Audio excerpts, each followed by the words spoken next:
राष्ट्रवादी पक्षफुटीनंतर खेड आळंदी विधानसभा मतदारसंघाचे विद्यमान आमदार दिलीप मोहिते पाटलांनी अजित पवारांकडे जाण्याचा निर्णय घेतला। दिलीप मोहिते पाटील यांच्यासह मतदारसंघातील प्रमुख पदाधिकारी गेले असले तरी जनता ही शरद पवारांच्या पाठीशी असल्याचं दिसून येत आहे। यातच आता लोकसभा निवडणुकीप्रमाणेच विधानसभा निवडणुकीत देखील बंडखोरांना धडा शिकवण्यासाठी शरद पवारांनी हालचाली सुरू केल्यात। 2019 साली अपक्ष निवडणूक लढलेल्या अतुल देशमुख यांनी शरद पवार गटात जाण्याचा निर्णय घेतला।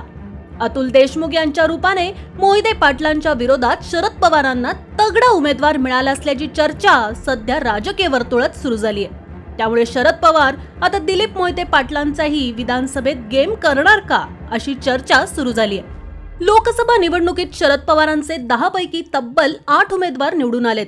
यामध्ये शिरूरचे उमेदवार अमोल कोल्हे यांचा देखील मोठा विजय झाला। लोकसभा निवडणुकीत शरद पवार गटाचे उमेदवार अमोल कोल्हे यांना खेड आळंदी विधानसभा मतदारसंघातून मताधिक्य मिळालंय। या निकालावरून जनतेची पूर्ण सहानुभूती शरद पवारांच्या पाठीमागे असल्याचं दिसून आलं।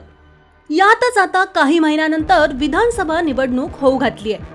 2024 ला होणाऱ्या विधानसभा निवडणुकीसाठी अतुल देशमुख यांनी शरद पवार गटाकडून निवडणूक लढवण्याची इच्छा व्यक्त केली आहे। असं झाल्यास त्याचा सामना विद्यमान आमदार दिलीप मोहिते पाटलांशी होणार आहे।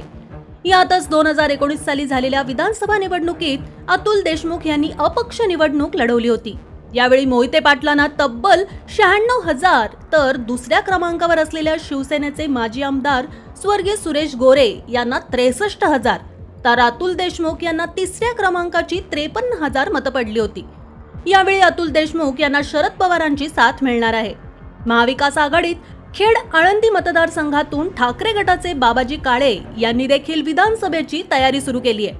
बाबाजी काळे यांनी निवडणूक लढवण्याची इच्छा देखील व्यक्त केली आहे। तर दुसऱ्या बाजूला सुधीर मुंगसे यांनी देखील विधानसभेसाठी दंड थोपटले आहेत। मात्र महाविकास आघाडीत ही जागा शरद पवारांना मिळण्याची शक्यता आहे। शरद पवार गटाकडून आणखी रामदास ठाकूर, ऋषिकेश पवार यांचीही नावं समोर येत आहेत। मात्र या उमेदवारांपेक्षा अतुल देशमुख यांचं पारडं अधिक जड मानलं जात आहे। त्यामुळे खेड आळंदी विधानसभा निवडणुकीत अतुल देशमुख यांना उमेदवारी दिल्यास त्यांना आता शरद पवारांची ताकद मिळणार आहे। यातच दिलीप मोहिते पाटलांनी निवडणूक लढवण्याची इच्छा व्यक्त केली आहे। त्यामुळे शरद पवार गटाकडून अतुल देशमुख आणि महायुतीकडून दिलीप मोहिते पाटील यांच्यात लढत झाल्यास कोण बाजी मारणार हे पाहणं महत्त्वाचं ठरणार आहे।